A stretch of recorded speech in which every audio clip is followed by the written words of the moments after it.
I've been daily writing since 1994. I really don't know why I picked it up other than I just needed to get to know who the heck I was and what was I becoming. I was wearing a mask. But the thing is I didn't know the identity that was on the front of that mask. I just knew that I had to be this actor every day and to live up to this image of this guy on the radio that was always positive. And yet the storms that were in my soul were never revealed until I picked up a writing instrument and I began that journey of daily writing. Now, a lot of people write to me even today, and they'll say, teach me how to be honest on paper. That's a very interesting statement, because in order to be honest on paper, it must have taken me 7 to 10 years to get to that place of safety. In the early days, I would hide the writing because I didn't want anybody to know what I was writing about. And then one day my heart said, why are you running from something that people probably do know about you? And if they want to learn more about you, then all they have to do is just open the book. That takes a lot of courage, and it takes a lot of confidence to be able to say, these books that I write in belong to you as well. Hey, it's Errol. This is The Choice. This is what I was writing while the sun was waking up on a brilliant new day. Now, today, I'm reading from Monday, June 27th, the year 2016. Now, today's date is January 1st, 2019. Very quickly, all of this writing is aging, but you can still learn from what you were going through. The winds of change and challenge, the dark storms that you didn't think you were going to go through. Well, on this particular day, he went totally all out Jesus. He is just putting God in front of him saying, look, I need you to be my blocker. I need you to be the one that's going to guide me through this. And he's not afraid to put it down on paper. He says, I love you, Jesus. He says, I know that you're moving through me. I hear the calling that you are doing, Christ.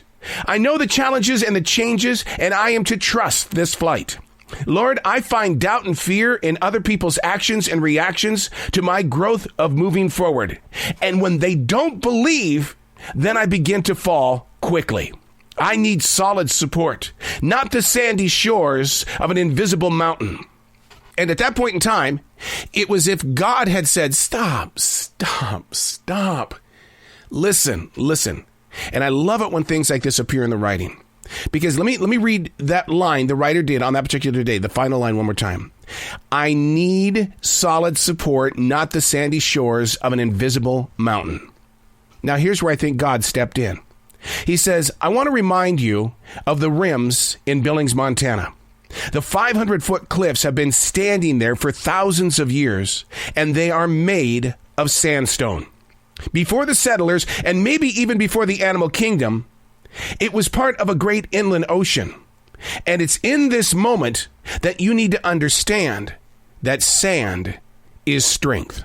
How is something like that possible? Sand is strength. Now, you can hit Google and ask, is sand strength? And this is what they say. Sand has comparatively thicker particles which do not offer binding force to the base, but they are extremely strong in themselves. Therefore, sand is mixed with cement in order to reduce cost without compromising the strength of structure. In 2018, I returned to those cliffs in Billings, Montana. We called them the Rims. Lewis and Clark, they called them the Palisades of the Yellowstone. But I stood on the edge of those sandstones, and I'm 56 years old. I grew up in Billings, Montana. In the 50 years that I stood on those rims, nothing changed. As hard as the wind has blown, the sandstone is still there. Nothing's changed.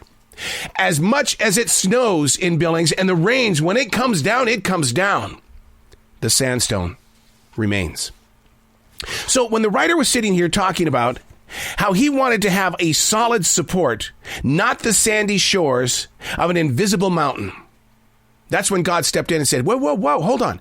You need to understand that you have the wrong identity of what sand is, and that maybe you need more sand in your life. And what is sand but the breaking down of rocks? It's the breaking down of something that was once extremely solid, only to become solid again. So how does that play out with you, right? What has broken down inside of you that you think is long gone and forgotten? What has happened to your personal life from maybe 10, 15 years ago, maybe from your childhood to your present? And you thought, you know what? Those dreams are gone. Why should I even worry about them anymore? No, it's part of the sand. It's part of the strength that you continue to have on a daily basis. You needed everything that took place in order to be in this moment of now. Trust the strength of sand, and you can grow forward. I'm Errol, and that's what I was writing while the sun was waking up on a brilliant new day.